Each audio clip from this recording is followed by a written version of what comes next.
সম্প্রতি কলকাতায় একটি কাপড়ের দোকান উদ্বোধন করতে গেলে সাংবাদিকদের মুখোমুখি হন এই সুপারস্টার শাকিব খানের সাথে কাজ করছে। আপনার কি কোনো ইচ্ছা আছে শাকিব খানের সাথে বাংলাদেশের সিনেমায় কাজ করার?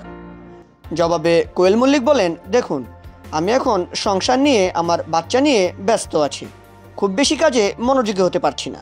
তবে আমার ইচ্ছা আছে সুপারস্টার শাকিব খানের সাথে কাজ করার। আমি আমাদের এখানকার সকল সুপারস্টার মিথুনদা থেকে শুরু করে দেবজিৎ সবার সাথেই কাজ করেছি, শুধুমাত্র শাকিব খানের সাথে কাজ করা হয়ে ওঠেনি। সুযোগ আসলে গল্প এবং চরিত্র পছন্দ হলে অবশ্যই কাজ করব।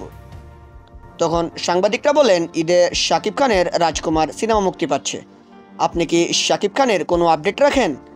তখন কোয়েল বলেন, হ্যাঁ, আমি ইউটিউবে রাজকুমার সিনেমার গানগুলো দেখেছি, খুবই ভালো লেগেছে। আমার স্বামীও দেখেছে, খুব সুন্দর লোকেশনে গানগুলোর শুটিং করা হয়েছে। তারপর তাকে জিজ্ঞাসা করা হয়, শাকিব খানের লাস্ট কোন সিনেমা দেখেছেন আপনি? তখন তিনি বলেন, আমি তো শাকিব খানের বেশ কিছু সিনেমা দেখেছি, লাস্ট দেখেছি প্রিয়তমা, তার আগে নবাব, শিকারী, ভাইজান আর নাকাব দেখেছি হলে বসেই পরিবারের সাথে। শাকিব খানের কলকাতাতে বিশাল একটা ফ্যান বেজ আছে। তিনি আরও বলেন, শাকিব খানের ছবি বানানো যায় তাহলে এই দুই বাংলা দর্শকদের কাছে আমরা খুব ভালো মতো পৌঁছাতে পারবো এবং আমাদের সিনেমার বাজারটাও বড় হবে বলে আমি মনে করি। তিনি শাকিব খানের রাজকুমার সিনেমার জন্য শুভকামনা জানিয়ে বলেছেন, প্রিয়তমার মতো রাজকুমারও বাংলাদেশে ইতিহাস গড়ুক, এটাই চাওয়া। সো ভিউয়ার্স, আপনারাও কি কোয়েল মল্লিকের সাথে একমত? অবশ্যই কমেন্ট করে জানান। আর বাংলা সিনেমা ও শাকিব খানের নতুন নতুন আপডেট পেতে চ্যানেলটিকে সাবস্ক্রাইব করে রাখুন।